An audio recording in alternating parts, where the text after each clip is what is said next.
hand the virtual microphone over to Professor Mohammed Abu-Nimer to lead us in our learning exchange portion of the hub meeting. Professor Abu-Nimer is the Senior Advisor at the International Dialogue Center with KAICIID and Professor in the International Peace and Conflict Resolution, and serves as Director of the Peacebuilding and Development Institute at American University.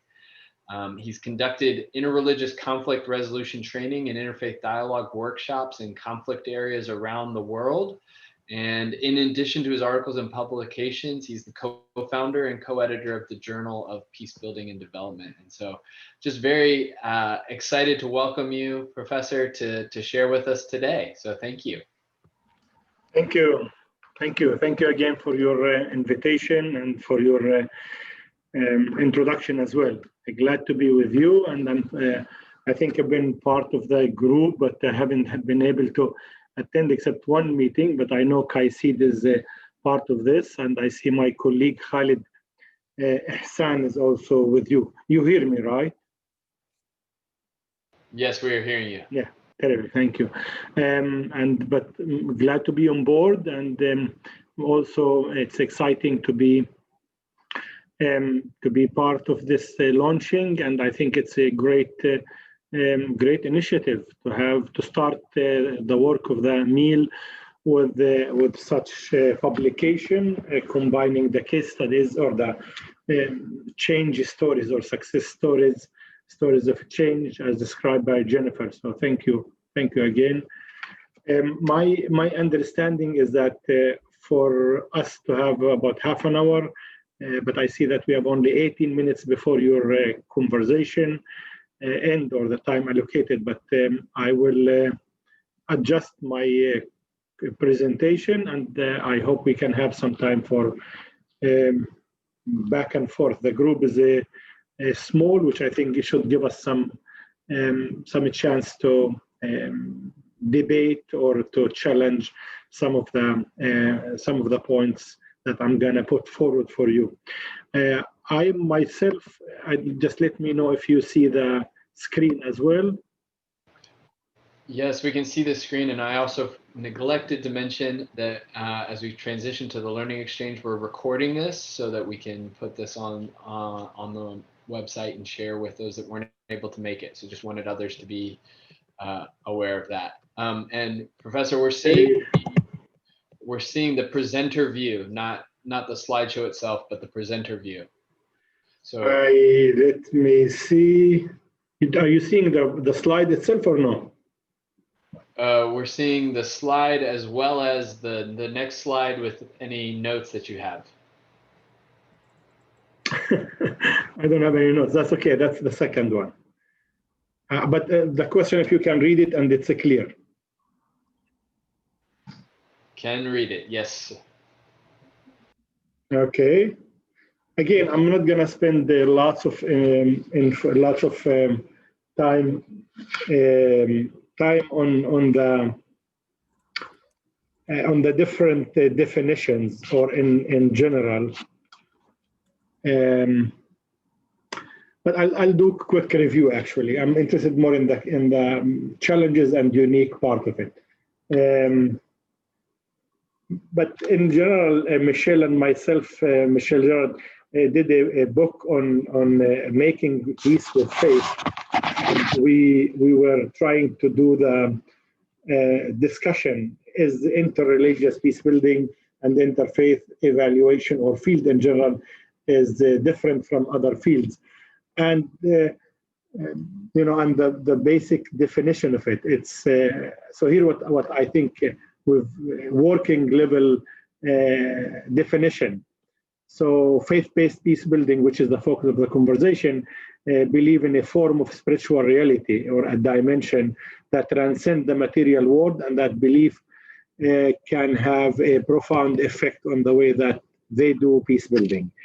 But again, it's basically that dimension of a spirituality in the peacebuilding that we are looking to examine.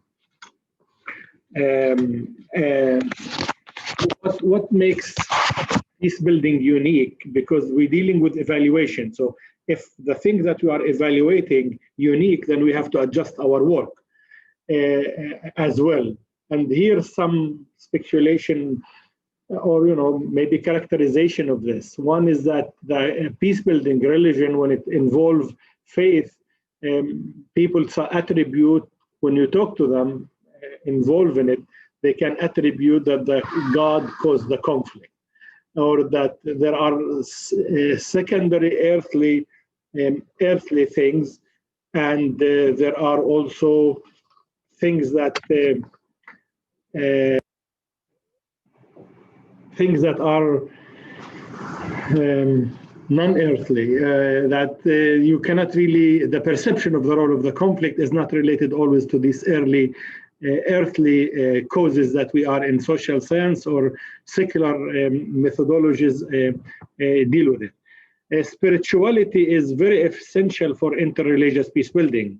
It's not only the non-spiritual aspect, but to have a prayer, to have fasting, to deal with the values and rituals is also essential for interreligious peace building. Again, criteria of success, when you ask somebody why is this successful, they don't necessarily deal with counting things. In some cases, they said because God or divine intervention affected our work, and we achieved this because of God, not because of the religious peace building that you have had. Again, individual spiritual growth is a dimension of transformation of the person is also important, because it's one of the criteria for the success. Most of the interreligious peace building, if it's done within an institution, it has an element of hierarchy.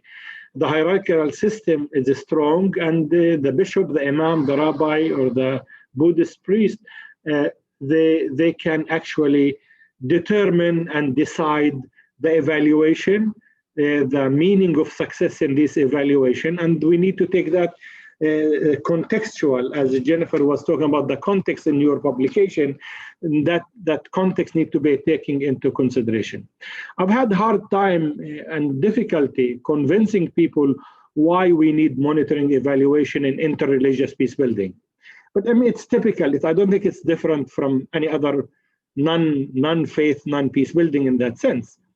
The responsibility to stakeholder, and we need to ensure the needs are met, and also adhere to the do no harm principle. That's an ethical principle in peace building and intervention. We need all to adhere to it, and also that's the only way that you can learn that you're effective. But again, that's also debated. Some people say, no, it's not the only way. If God is happy with this, that's effective for me.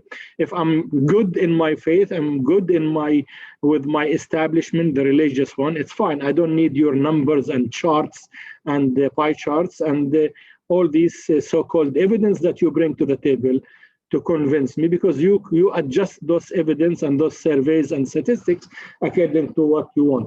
And when somebody respond to you in that, it indicates the deep of suspicion about this different social science traditional methodology that you could use. So we come at the end, when you deal with why, to the question, is faith enough? And my statement usually no. And this is sometimes, in a Muslim context at least, you can be accused of kufr or of not being a true believer when you say faith is not enough, because supposedly faith is enough for everything. But for evaluation, faith is necessary, but is not alone. It's not enough to ensure that you are doing interreligious peace building effective. I mean, it's good to have faith, necessary for your work, but for evaluation and effectiveness, you need more than that. And also these days, the context of religion, the identity is manipulated, and it's been deployed in conflict situation. And the manipulation is done on a political level as well as on a religious level. There are ideologies, political ideologies and religious ideologies that manipulate the religion. So the success story for faith become even more important in this context. Success stories in a faith context. And also, donors, secular peacemakers, all of these governments now beginning to recognize the importance of religion in the equation of conflict. And these donors and these governments don't speak the language of faith. So you have to speak the language of this institution, and that's the further component. Why is it needed? When you engage with macro policy makers, as a religious leader, they're going to ask you, or as a faith-based organization, on a macro level, what did you achieve? How did your work in Sri Lanka contributed as a faith organization, contributed to the reconciliation? Your work in Philippines, your work in Nigeria, in Myanmar, in Israel, Palestine, in any parts of the world, even in Europe with the polarization, or a big question in the US right now, how did the interfaith work help with anti-racism? What's the effect, what's the impact on that level of polarization that we have in the US society as well?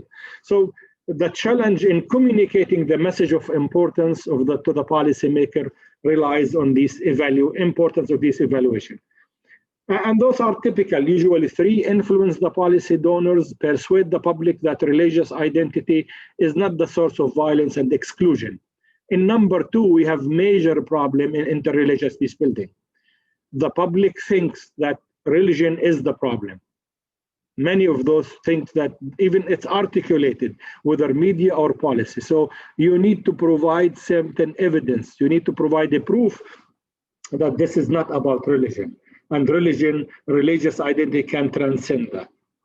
But interreligious field, as a field, interreligious peacebuilding, and as an evaluation, it's really an emerging professional subfield.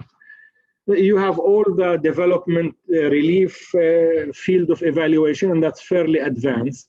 And then you have the peacebuilding, which is also have jumped significantly in the last 20 years. And then you have this subfield within the peacebuilding, which is called interreligious peacebuilding. And that one is very much emerging. We don't have, we need to answer the question, what are the current methods? So we need a mapping. What are the challenges that face us in this field? We need to map those challenges as unique from the other. What tools or criteria are we using? These are typically questions everyone in the field has to bring them and have to address them, and we do not have them yet. We're still using methodology from the classic as if we are development agency or we're relief agency. Are we unique? Do we need unique evaluators to come, and do we need unique methodologies to capture interreligious effect and impact? The frameworks carrying out their design and context, if they're unique, they need unique part. And also, what are the main cutting edge and theme that we're doing? I've covered that. Here are some of the challenges of doing a peace building in a faith context. You know, it's the fear of conversion. It's very high when you come to do evaluation and peace building in a religious context. The meaning, the existential meaning, and many times the collapse of the meaning system together, is affected by the faith identity. How did this workshop change your way of practicing your faith? It can cause you crisis in your core identity if you do a transformative work. The boundaries and the in and out group are not as clear, they're very clear and very strict, being a good faithful Muslim versus not good faithful Muslim, or Christian, non-Christian as well. And also the source of the violence caused by the religious violence mindset is also important, and the global context, I referred to it earlier on. So here's when you go to do interreligious peacebuilding evaluation, here is some issues that you have to face. Dialogue and interreligious peacebuilding are not rapid processes. You can't see them immediately.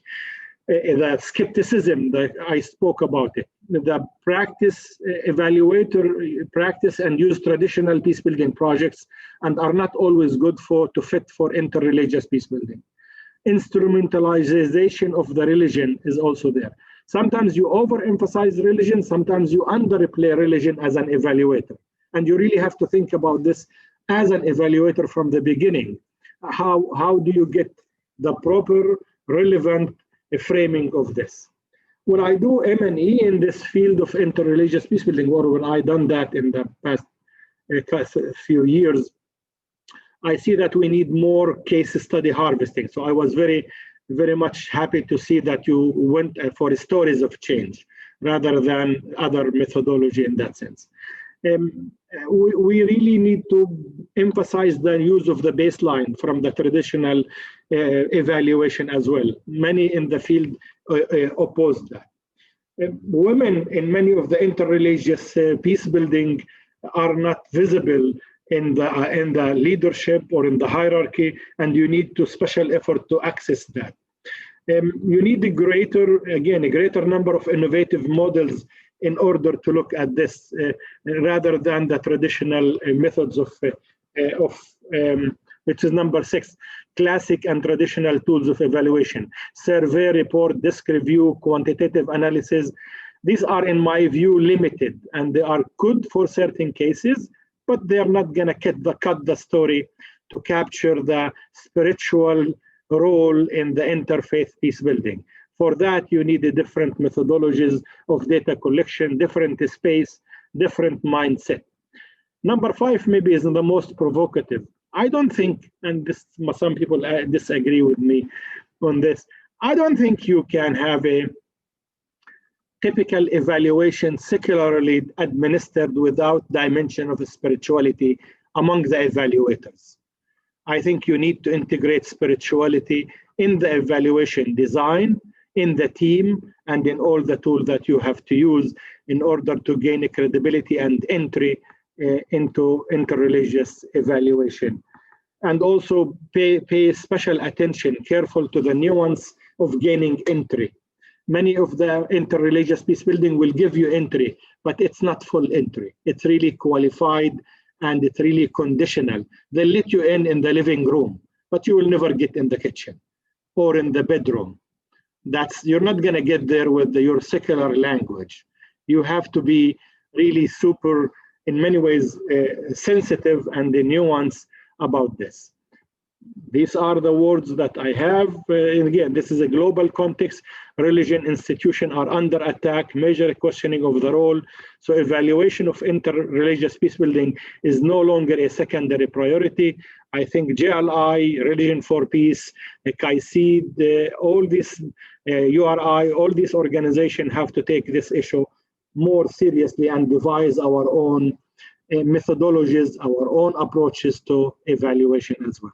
Thank you, and apology, it took about 20 minutes. The floor is yours.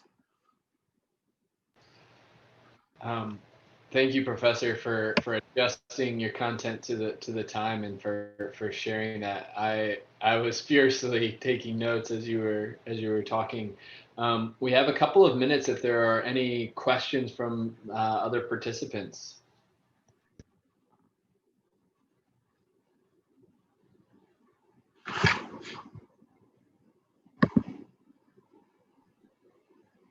I have a question. Professor, I was wondering, could you give an example of how you integrate spirituality into your measuring and evaluation for what we might describe as secular evaluations of outcomes and output? Yeah, absolutely. Thank you, Daniel. I've done this evaluation Muslim Christian group in Philippines, and I have a choice to ask about how effective was your program and what factors played a role in that. And then I can have in the survey or in the interview, how did God affect your outcome? By me deliberately as an evaluator asking about God in the question, I have already made that. I have a focus group. And before I start the focus group, I offer for all of us to pray together. I close with the praying. I bring the identity, the spirituality in the process of the focus group. When I write the report to the US Embassy who hired me to do this, I make sure that my report include the spiritual aspect of it and not just a secular report that's going to be read by the public with no religion, although it was about religious group work. These are just some examples. I mean, if you want to be bold more, you could say the evaluator himself or herself should be transparent about their faith identity, and they should be really put their faith identity on the table as an act of transparency when they come to work with an interfaith setting, and not pretend that they are secular or they hide their religious identity in that context. And these are ethical questions for any evaluator to deal with them. Thank you. Thank you. Thank you. Do we have time for another quick question?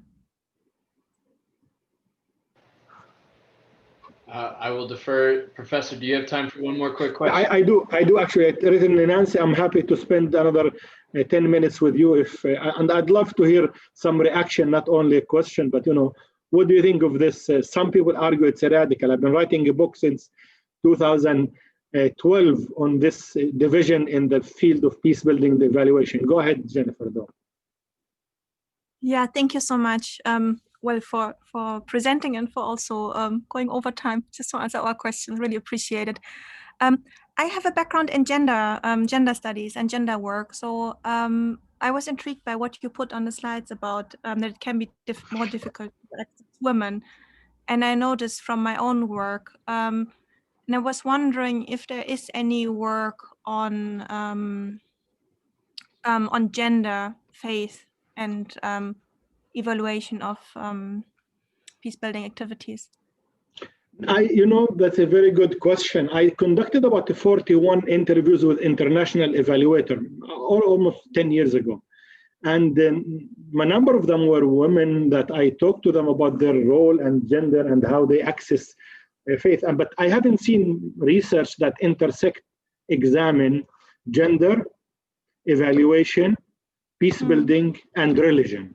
There's very little literature on that one, but I think there's a plenty of need for it, and it's important because if you examine much of the interreligious peace building on the grassroots level, it's really done by women and not necessarily men, or at least 50% there at least. But as one woman I spoke to, I think I'm not sure, I don't recall now, in Philippines or Sri Lanka, it described the working bees of the interfaith work are the women in many of the grassroots activities.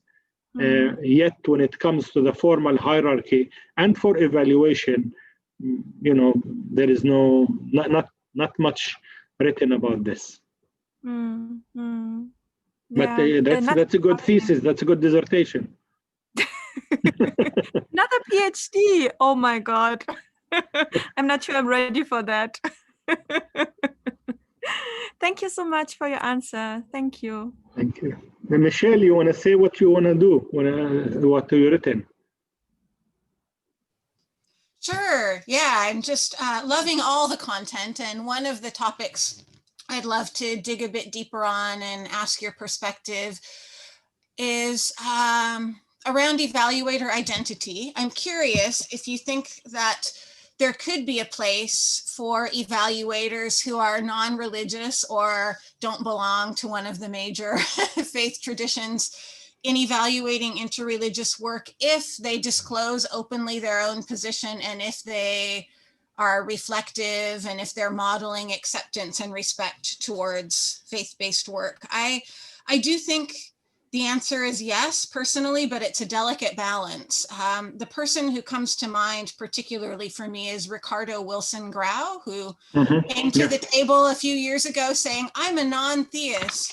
And he did a lot for interreligious peace building in the space of a few years in terms of demanding that evaluators respect the faith-based perspectives of the practitioners. So just curious about your further thoughts on that. Yeah, thank you. It's a good question. It's a great comment also. I work with Ricardo on the upcoming book that we have on interfaith peace building evaluation. And also saw his work with David Steele earlier on. That's the case he did with us. I think it's not secular. The matter is not whether you're secular or religious or from a small group, non-recognized. The issue is really whether you mentally in your space able to create some transparency in the beginning that will help you in gaining entry, and you in your space of interaction able to integrate, as Daniel pointed out in the question, first one, integrate space of faith. So yes, you can be secular, atheist, agnostic, but you can respectful, and you acknowledge the need to integrate the faith into the process. I was referring to secular evaluator who come from different international agencies, where they are very, in my view, very much confined and limited by the objective paradigm of social science, evidence-driven, objective approaches that says it doesn't matter if you do your evaluation according to all the social science and according to all the evaluation standard, it doesn't matter the target audience you work with.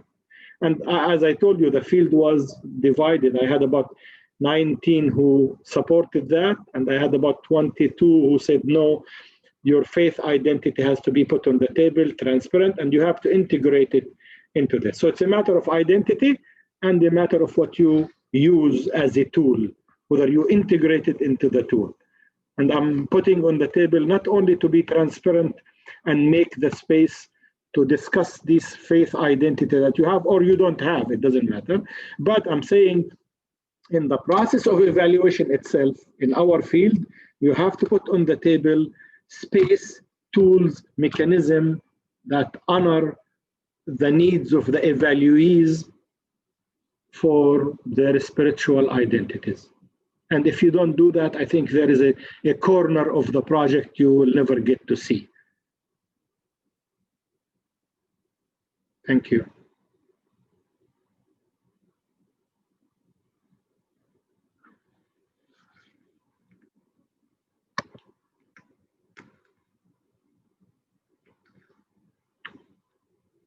Dan, I think it's yours. Yeah, thank you for staying longer to answer these questions and to engage in this conversation. And thank you so much for coming and sharing so generously from what you've been studying and learning. And very grateful for the time. Well, thank you. This brings us to the end of our hub meeting. And so as was mentioned at the beginning of the meeting, we